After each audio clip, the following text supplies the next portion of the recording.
David Chickering. I'm here at Pedregal Towers at one of our model units. This is a 3-bedroom, 3-bath, 1,450 square foot unit. To my left, we have a very spacious bedroom.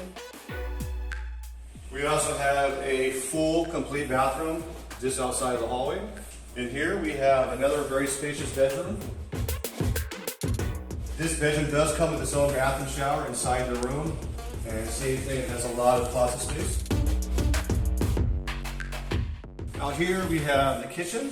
It will come with stainless steel refrigerator, stainless steel oven, dishwasher, and microwave.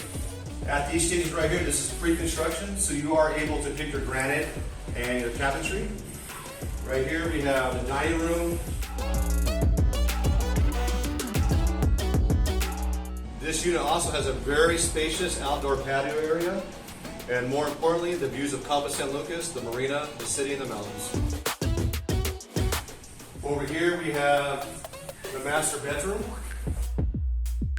And of course we have the master bedroom bathroom with tons of closet space, and also it does have his and hers sinks. So I'm here at Pedregal Towers at one of 2 amazing pools we have here. Behind me we have a gym that overlooks all of Cabo, San Lucas. We also have 2-bedroom, 3-bedroom units starting at $308,000 with penthouses going for $649,000. If you guys are interested in this lifestyle, please give me a call. My name is David. I'm at Cabo Cribs, and I'm looking forward to hearing from you. Thank you.